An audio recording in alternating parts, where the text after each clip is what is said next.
আমরা আমাদের জীবনে তিনবার প্রেমে পড়ি। প্রথম প্রেম, যেটা আমাদের বাচ্চা বয়সে শুরু হয়। এই ভালোবাসায় আমরা শুধু একে অপরের সাথে সময় কাটাতে পছন্দ করি। এখানে আমরা কেউ কারোর শরীর দেখে নয়, বরং একে অপরের সাথে খুশি থেকে একে অপরকে ভালোবাসি।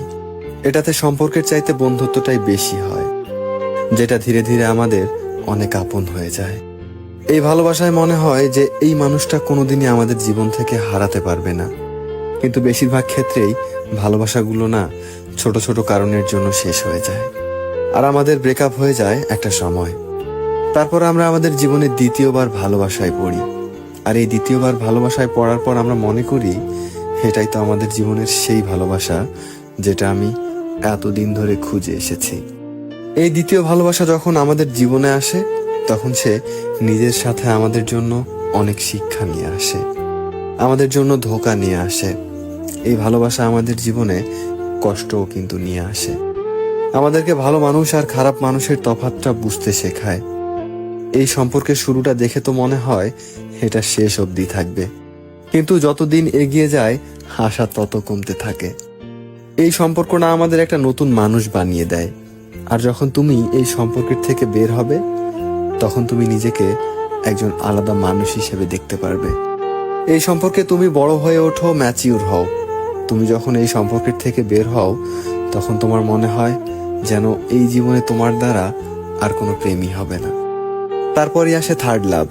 হ্যাঁ, ঠিক সেই সময়, যেই সময় তুমি মনে করো যে এই জীবনে তোমার দ্বারাই আর নতুন করে ভালোবাসা হবে না।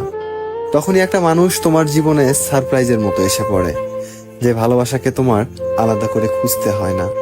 তারা কিভাবে যেন তোমার জীবনে চলে আসে। আর এই মানুষগুলো যখনই তোমার জীবনে আসে, তখনই তুমি নিজেকে প্রশ্ন করো, এটা কি আসলেই ভালোবাসা? তুমি ভাবতে থাকো, এটা কি আসলেই টিকবে? কারণ তুমি সেই সময় তোমার জীবনের পরিণতির দিকে এগোতে চাও, একটা স্টেবিলিটি চাও লাইফে।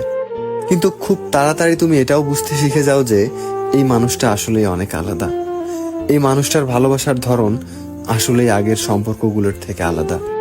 তখন তুমি বুঝতে পারো এটা এমন একটা ভালোবাসা যেটা তোমার জীবন ভর তোমার সাথ দেবে।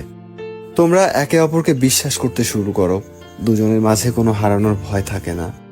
তোমরা বুঝতে পারো যে তোমরা শুধু দুজন দুজনের জন্য। তুমি আল্লাহকে বারবার এটাই বলো, থ্যাংক ইউ এই মানুষটাকে আমার জীবনে এনে দেওয়ার জন্য। আর তারপর এই ভালোবাসার শুভ পরিণয় ঘটে, আর সারা জীবন তোমার সাথে থেকে যায়। তোমার সাথে তোমার ভরসা আর তোমার সত্যিকারের ভালোবাসা হয়।